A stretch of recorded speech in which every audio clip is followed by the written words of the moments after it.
Magandang araw, mga kasari-sari. Kamusta na po kayo? Kamusta po ang inyong buhay, ang inyong negosyo, higit sa lahat ang inyong kalusugan?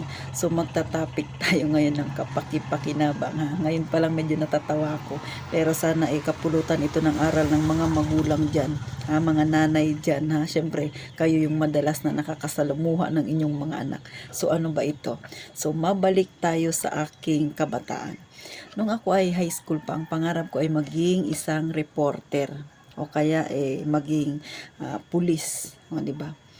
Pero sa kasamang palad hindi 'yun nangyari kasi ang may kurso na ganun ay nasa private school. So hindi namin afford kasi kami ay mahirap lang ng mga panahon na 'yon. Si mother ko noon ay naglalabandera lang.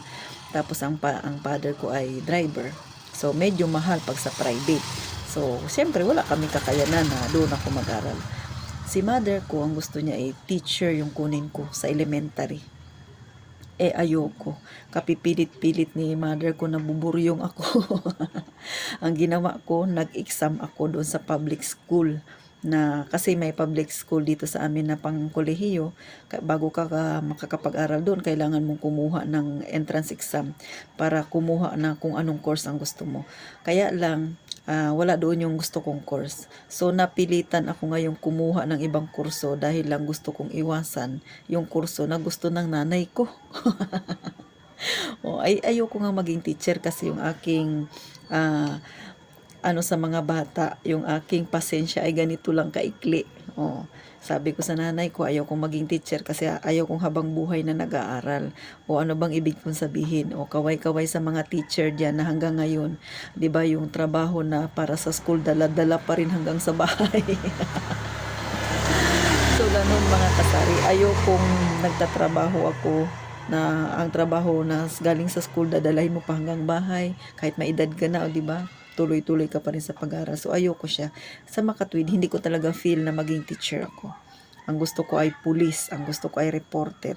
Pero sa kasamaang palad, hindi yun nangyari kasi nga, yun na nga, dahil nasa pang private school lang yung may ganong kurso.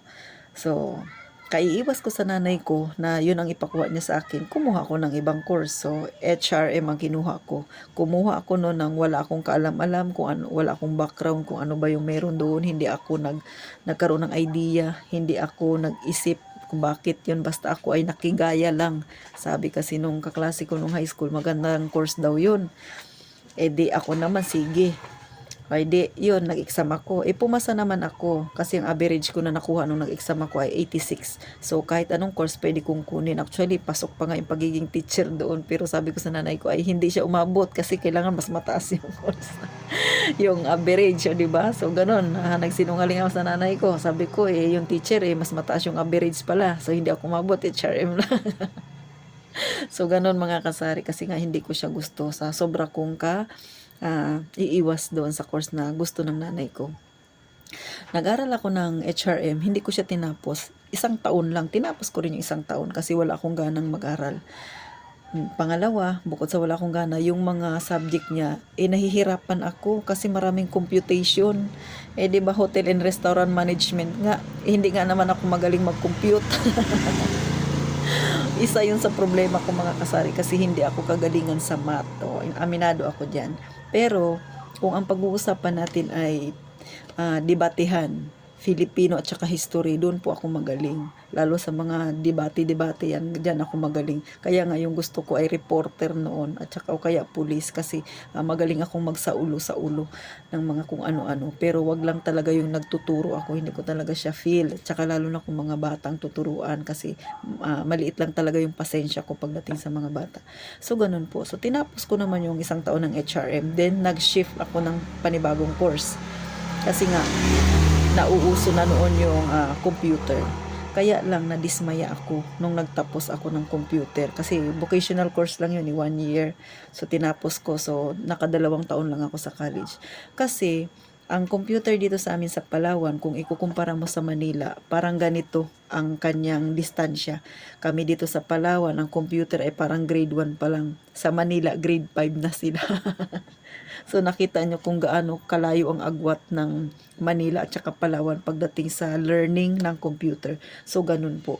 Nung dumating ako ng Maynila, kasi sakto nag-18 ako lumipad na ako po patungo ng Maynila. Sabi ko magtatrabaho muna ako bago mag-iipon para makapag-aral ulit. Kasi nga, syempre gusto kong kunin talaga yung gusto kong course. Pero dahil nawili na akong magtrabaho, hindi na nangyari yun. Ano ba yung makukuha nating dito aral? Kayong mga magulang, huwag ninyong ipipilit sa inyong mga anak yung kurso na gusto ninyo para sa kanila. Hayaan ninyo yung mga anak ninyo na kunin nila yung kurso na gusto nila. Kung ano yung gusto nila, suportahan ninyo. Huwag kayong mangunguna sa kursong gusto nila. Kasi sa tingin ko naman, yung mga anak ninyo, bago pa nila naging gusto yung kurso na yan, yung iba dyan, nag-research na rin. At saka yung iba yan talaga yung gusto nilang mangyari sa buhay nila. So wala namang masama kung ano yung gugustuhin nilang kurso as long as masaya sila, hindi sila makakapanakit o di ba mga kasari. So ganun po. Pero sa bagay, sa ngayon, hindi ko naman sinisisi yung nanay ko kasi past is past, na nangyari ay nangyari na. Tapos na yun, di ba? So, at saka ngayon, maayos na rin naman ang buhay ko. At saka kahit papano naging maganda rin naman yung buhay ko ngayon. Pero syempre, mas gusto ko talaga noon maging pulis ako. Kahit hanggang ngayon sa totoo lang mga kasari. Pag may nakikita akong babae na naka-uniform, gandang-ganda ako. Minsan inisip ko kung natuloy lang sana akong magpulis. So, ganun mga kasari ha. Kaya paalala sa mga magulang, wag ninyong ipipilit sa inyong mga anak yung kurso na gusto ninyo. Gusto nyo yan, di kayo kumuha. Hindi. Joke lang mga kasari. Hayaan nyo yung mga anak ninyo na kung ano yung gusto nilang maging pagdating ng panahon, yun ang kunin nila. Kasi doon sila magiging masaya. Tayong mga magulang dapat sumuporta sa kanila. Yun yung role natin. Huwag natin silang pangungunahan. Kung sa tingin mo may balakid, lahat naman may balakid. Kahit nga teacher ngayon, di ba? May mga balakid na rin. Kahit saan ka magpunta may balakid. So, ganun po. Alam ko naman yung mother ko ng time na yun ayaw niya lang na may mangyaring masama sa akin. Kasi nga noong mga panahon na yun, ang pulis at saka reporter alam nyo nang nangyayari, di ba? Natatagpuan na lang sa isang lugar na wala ng buhay. So, siguro, natatakot siya na mangyari yun sa akin kasi nga ako ay medyo maganon, mabunganga. Kaya nga yan ang gusto kong pangarap noon na maging trabaho kasi alam ko bagay sana sa akin. At saka ako talaga sa totoo lang. Kaya nga naging security guard ako. Kasi, syempre, parang naudlot yung aking pangarap hanggang security guard lang yung pwede kong kunin sa pagtatrabaho. Hindi naman ako pwedeng maging pulis kasi nga hindi naman ako nakapagtapos. Pero pagka nakasuot ako ng security guard, pakiramdam ko parang pulis din ako. Pero sa totoo lang mga kasari, ganun po. Nung security guard ako medyo mahigpit ako. Kaya naisip ko kung naging pulis ako baka mas mahigpit pa ako. So siguro yun ang kinatatakot ng nanay ko kasi alam niya na may ugali akong ganun. Kung ano yung tama ipagdidiinan ko talaga yun. Tsaka hindi ako basta-basta nagpapatalo. So alam niya siguro yung attitude ko. Kaya siguro sinagkaan niya yung aking pangarap. Pero sa totoo lang, kung ano yung pangarap ng yung mga anak hayaan nyo sila. Kasi diyan sila magiging maligaya, diyan sila magiging masaya. Kaya sa inyong mga magulang, paalala lang, please lang po, huwag ninyong suportahan nyo na lang. Huwag nyong imbis na yung mga pangarap ng anak ninyo marami kayong sasabihin para sila ay mapanghinaan. Ang gawin nyo po palakasin nyo yung kanilang kalooban para magsipag silang mag-aral. Katulad sa akin, nag-aral nga ako, tinatamad naman ako. Naalala ko noon yung subject ko sa HRM, lalo pag math, ay nako, hindi ako nagapasok. Gauwi ako. Sabi ng nanay ko, bakit wala ka ng pasok? Wala na ma, magtulong na ako sa'yo. Yun, nung time na yun, nagdi-deliver na kami ng peanut brittle sa NCCC. Sabi ko, magtulong na ako sa'yo magawa ng candy. Pero hindi niya alam, nag-absent talaga ako. Hindi ako pumasok kalating araw kasi math at saka biology magkasunuran. Nagasakit ang ulo ko mga kasari. So, ganun po yung nangyari sa akin ha. May kwento ko lang. Ito naman ay katatawanan sa buhay ko pero alam ko magiging aral ito sa mga nanay dyan. Maging leksyon ito sa inyo na huwag ninyong pipilitin ang inyong mga anak ha. Kung ano yung gusto nila na maging sila pagdating ng panahon, mga pangarap nila, hayaan nyo sila. Kasi doon sila magiging masaya.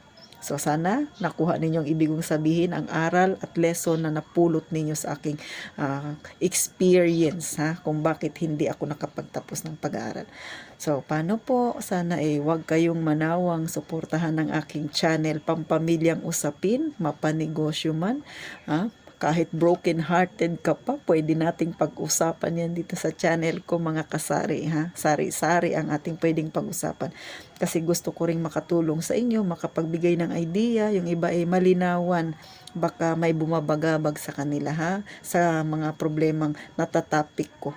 So thank you po sa inyong pagsuporta, at sa mga nanonood ngayon na hindi pa nakasubscribe, pa-subscribe naman mga kasari, ha. Tulungan nyo naman yung aking channel lumaki-laki ng kaunti. Kasi tayong mga nasa masa, tayo rin ang magtutulungan, hindi ba kasari? So thank you po sa inyong panonood. Mag-iingat kayong palagi mga kasari.